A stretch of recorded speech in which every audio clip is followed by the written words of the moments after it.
ever get that feel, like the weight of everything, everything is just so heavy and like things are spinning out of control. It's a feeling that's, well, it feels pretty modern, but looking back, it's echoed through history. Definitely. And that takes us right to what we are diving into today. Yeah, we're going to be taking a deep look at this fascinating passage from the Old Testament, 2 Kings, chapter 11, verses 1 through 21. Okay.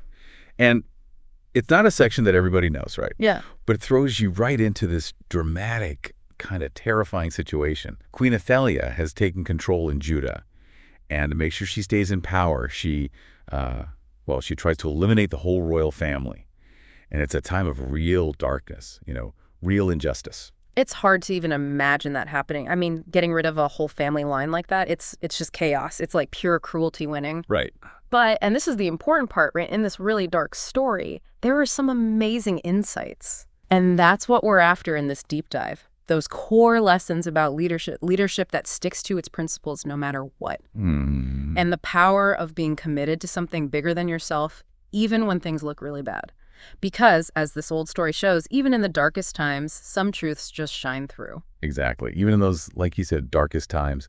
And as we go through this historical moment, 2 powerful themes kind of jump out. First, that super important role of leadership that's really rooted in a moral, ethical framework, or what the text calls godly leadership. Right. And second, the huge impact of a community, or even just one person, sticking firmly to their core values. Okay, so let's dive into this idea of principled leadership, what the text calls godly leadership. Okay. And the key player here is Jehoiada. So can you set the scene? Who is he, and what does he do when this whole crisis hits? So the interesting thing about Jehoiada is that he's basically a priest, right? So he's a spiritual authority figure. But then he takes this bold step into the political world, driven by what he sees as this huge injustice. Yeah. He sees Athaliah doing these horrible things, and he takes this incredible risk. He rescues the baby, Joash, a direct descendant of King David, and the rightful heir to the throne. And for 6 years, 6 long years, he keeps this kid hidden. It was like going underground while Athaliah was ruling with an iron fist. Think about the constant danger for him and the people helping him. Wow, 6 years in hiding, knowing that if they were caught, they were dead.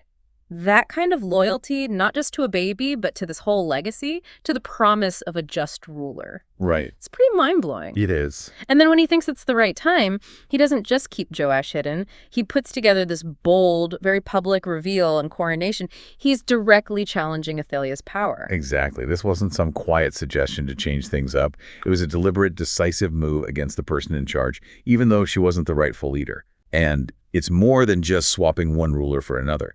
Jehoiada was trying to restore the Davidic line. That had huge spiritual and historical meaning for the people of Judah.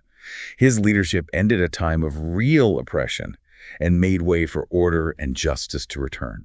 And this is where it gets interesting for you listening. This isn't just some ancient history.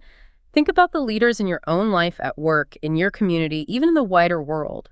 What happens when those leaders have a strong moral compass? When they're brave and do what's right? Right. Jehoiada's story, even though it's old, it gives us a powerful way to see how leadership like that can make a difference. What's so interesting here is that Jehoiada's authority, it didn't come from military power or playing political games. It came from people seeing him as a moral authority and his total commitment to doing the right thing. And this shows us something really important. Real leadership influence, it's not just about who's officially in charge. It's about whether people see your actions as honest and good. I see what you mean. Even in our world today, where power is complicated and spread out, that idea is still true. Absolutely. And Jehoiada shows us that one person with a strong belief and the courage to act on it can really spark big, positive changes. Yeah. He didn't start with everyone on his side. He started with knowing what was right and being willing to risk everything. That's a great point.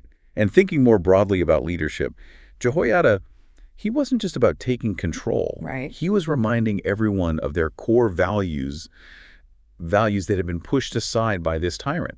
He basically inspired them to go back to their core beliefs. So how does this apply to us now? Well, one thing we can do is support those leaders in our lives who are committed to doing what's right. We can encourage them, stand with them, and even hold them accountable to those principles. Absolutely. And if you're a leader yourself, no matter what your role is, Jehoiada's example asks you to look at yourself. Are your decisions coming from a strong sense of right and wrong? Are you leading with honesty and openness? It's an ongoing process of checking our own motives and the impact of our leadership. I like that. And lastly, this story shows how important education is for shaping future leaders. When we learn about examples like Jehoiada, we can help the next generation recognize and value those qualities in their own leaders. Okay, so let's move on to the second big theme, the power that comes from being committed to those core values. Okay. After Joash becomes king, Jehoiada guides the people into this thing called a covenant. Can you tell us more about what that is and why it's important? Sure. I mean, I know it's an agreement, but what does it really mean in this context? So this covenant was basically a solemn promise. They were vowing to live as God's people. But what's really cool is it wasn't just between the people and their God. It also set up a covenant between the new king and the people. This big public act of spiritual and civic renewal showed that Judah was choosing to go back to its core beliefs and how it was supposed to be governed. So it's not just about their beliefs, but how they're going to live those beliefs out in their society. Exactly. It was a public commitment to their values and how their government would reflect those values. And again, there are some parallels to our own lives and communities here.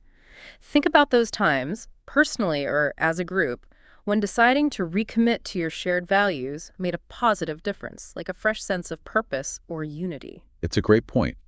That act of covenant teaches us something crucial. Renewal, whether for one person or a whole society, often starts with intentionally going back to your core principles. It's about figuring out what really matters and then choosing to live by those values. Yeah, and it shows how powerful it is when people make that commitment together. When individuals come together united by the same values and purpose, it makes the community stronger and reinforces those very principles they share. Absolutely. And it's not just about the individual, it's about the collective impact. So how can we apply this idea of a covenant to our own lives today? Well, individually, this passage encourages us to regularly reflect and reaffirm our own core principles. Maybe try things like mindfulness, journaling, reading things that make you think, or just taking quiet time to think. Right. It's about staying connected to what truly matters to you. And in our communities, it's so valuable to create spaces where we can talk about and strengthen those shared values. Maybe book clubs, community service projects, or groups focused on things we believe in. It's about actively engaging with others who share your core principles. Exactly. Finding those people who resonate with your values can be so powerful. And finally, this idea of a covenant pushes us to think about how we can incorporate moments of rededication into our lives and communities. Are there times when we can pause, reflect on our values, and consciously recommit to the things that are truly important? It's about finding those opportunities to reaffirm what we stand for, both individually and collectively. So wrapping up this deep dive, we've explored this incredible story from long ago and found two timeless insights. First, the huge impact of principled leadership shown so clearly in Jehoiada's brave actions. And second, the refreshing power of intentionally recommitting to our core values, like Joash and the people did with their covenant. Yeah, and it's fascinating how those two things, leadership and commitment, work together. And this leads us to a final thought for you to ponder. Think about a time when you felt overwhelmed by negativity.